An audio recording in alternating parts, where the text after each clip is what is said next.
What top 5 you smoking on? 3D sections. Cause my top 5 is 2D, 2D, 2D, 2D.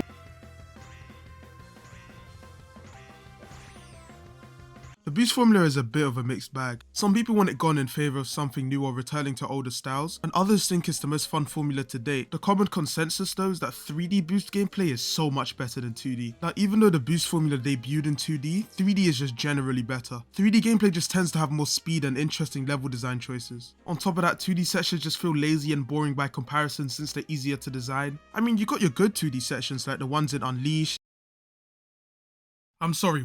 Generations, and both the Rush games. These in general just have a good balance of platforming and speed and are generally well designed. But then you got your games like Colors, Forces, and Frontiers. The 2D implementation in those games just felt lazy and much slower than 3D, especially in Frontiers where the 2D is the worst part of that game. But what if I told you there was a fan game that completely nails the 2D boost formula? Sonic Dimensions was developed by Phantom Radio and is currently released as a demo you can play for free. The game is currently in version 5.1.0 and plans to add many new features in the future. Dimensions is really simple. You get to play through multiple stages, each focused on speed and platforming. There's no story at the current moment either, so you can just go straight into gameplay. Sonic Dimensions allows you to play as both Sonic and Shadow whenever you want, each with their own unique moveset. They're not too different from each other, they can both run, jump, slide, stomp, and homing attack enemies. The small changes in their movesets though is what makes the characters fun for me. For example, Sonic has a double jump while Shadow has an air dash thing that's infinite but is nowhere near as broken as it sounds. Honestly, choosing between both characters just comes down to what hedgehog you prefer. They're both equally as fun to play as each other. Now you see this button? This is where 90% of the gameplay stems from. Now I know that sounds a bit bad, but that's just the boost formula in general. One problem the boost has is it just nullifies most of the character's moveset. The biggest example of this is the boost versus the spin dash. In this game you can spin dash, but it's virtually useless because one, why would I want to stop in place to charge up a spin dash that's not going to go as far as the boost when I can press one button and reach top speed instantly? That's the big problem with the boost. It's so broken that you're not going to want to use any other moves. Now thankfully Sonic Dimensions is very well designed and uses the boost to its full capabilities. This all comes down to the amazing level design present in this game. Each part of a level feels like it flows seamlessly into the next, and each section has gimmicks and new ideas to keep the levels fresh. Along with this, the levels also have multiple paths you can go through, the best ones typically being near the top. These sections are really fast paced and reward you for keeping up your speed. On the topic of rewards, the red rings make an appearance in this game. These are typically on the higher paths of levels, with the occasional one or two being hidden somewhere requiring a tiny bit of exploration to reach. There are 5 in each stage and collecting all of them unlocks extra content later down the line. Another thing I really like is the trick system, where if you're on a spring or a ramp and you press R at any point you can influence your direction. There's also QTEs present in the game when you go off specific ramps, and I really enjoy these. One big thing this game is built around is ranking. Not only does the ranking system make you want to replay levels to get a better time, but it also directly rewards you when you get an S rank. Getting an S rank unlocks you a Chaos Emerald, and unlocking all 7 will allow you to turn super, but we'll touch on that later. Between stages there's a hub world, and on the very left side there's Tails with a skill shot. For me, the skills are the only real problem with this game. The passive skills are completely fine, you know, the things like extended boost or getting rings when you pass a checkpoint. The main problems are the shield skills and the moveset skills. The shields could have been implemented better. I just don't think these work well with the modern Sonic style of gameplay. As for the moveset skills, like the bounce bracelet one isn't that useful because the stomp just fits better with this formula. You usually got to be using the stomp to stop yourself in place when you're going that fast, so using it to bounce instead is just annoying. There's another skill that allows you to charge a spin dash in air, but once again you have to slow down for that, and I don't know man, the boost just makes a lot of these moves feel redundant. Like maybe if we had a no boost level it would have been better to see all these skills in action, but as it stands you're just going to be boosting most of the time. But thankfully that's basically it with this game's problems. Like the rest is nearly flawless, especially when it comes down to the levels. The levels themselves all have distinct themes and level design. Visually they're really nice too, with great sprite work and backgrounds. The only visual problem in this game is the resolution, where it's a tiny window stretched to 1080p rather than being built for it. Radiant Falls is a really cool opening seaside level. It has these cool parts where you're running on walls, and it also has a nice surfing section near the end. Starlight Speedway is a nighttime city level I really enjoy. The only weird thing is it uses Empire City day even though it's a night stage, which will throw you off if you're a Sonic diehard like me. Aquatic Terminal takes place underwater and uses aquatic base from Sonic 06, so that's an extra 5 points in my book. Misty Ruin is a beautiful outside temple stage. It also references Hydro City Zone, so I'm bricked as hell. Ice Cap is the most fun stage in the game. It has a lot of these really fast windows where you need to react to things.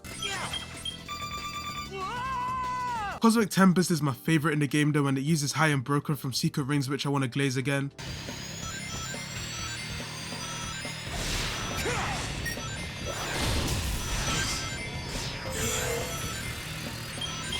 This song could honestly make any game good except the one it came from. This level is my favourite, one because of the amazing visuals and two because of how expansive the level design is. The final stage is Astral Station, which is good except for this one part with this misleading rail that you think you jump from but no, it launches you automatically. That's it for the main chunk of gameplay though, but there is a bunch of extra stuff that's available. Beating all 7 of the main levels will unlock you Null Space and Jungle Joyride. Before playing those though, you can unlock Hypersonic, which requires using Supersonic or Shadow to beat all 7 stages again with the new X rank, which is basically an S rank but you have to finish in your super form. This I don't mind too much since the levels were already fun, but maybe another approach would be better than replaying old levels. Hypersonic isn't too different from Supersonic except he has his air dash thing from Sonic 3 and Knuckles. The only bummer is there's no Hyper Shadow in this game. Null Space is based on Eggman Land, and like Eggman Land, it's the hardest stage in the game. It requires the most precision and timing to beat properly, but it's still not too difficult. Jungle Joyride is the final stage in this game, and just like the original, it's extremely well designed. The only thing I don't like about this level is the stage textures they use, like the ground here is this ugh. So yeah, other than a few small flaws, this is one of my favourite fan games ever released. If you have a PC and you're into platformers, please just play this game, it's amazing.